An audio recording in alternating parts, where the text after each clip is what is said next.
Ravenstein's laws of migrations apply to all of my immigrants' individual stories. For example, my first immigrant, my grandmother, Deirdre Meyer, the law that states that migrants who move long distances tend to choose big city destinations applies. She moved from a rural farm town in Australia with my grandfather, Walter Meyer, and she moved to Dallas, Texas, an economic hub in the United States at the time. She chose to start a family here and began to work for American Airlines, flying back and forth and seeing the world essentially from the big city point of view. For my second migrant, Ann Kelt, my mother's friend, the law that states major causes of migration are economic applies.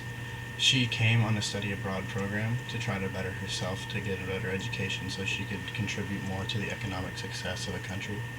She did this in moving and meeting her husband at Texas Tech University. She moved and wanted to make money because of it. So when she became a professional in industry, the economic basis helped her move and become successful where she is.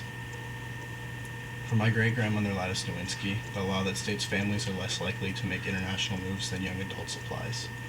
When she moved from France to the United States, she was 18 years old, and she was moving out of World War II France. She moved with my grandfather, an American soldier, to the United States. She didn't leave behind much because she was young, and she hadn't started really developing in France yet.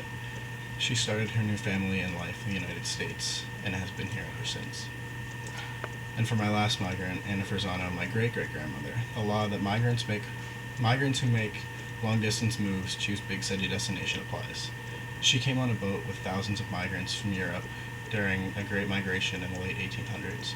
She chose New York City because that's where the boat dropped her off from Ellis Island.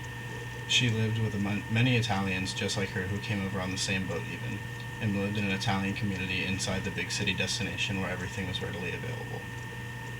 Ravenstein's laws of migration applies to almost all immigrants, and it can be applied in more than one way.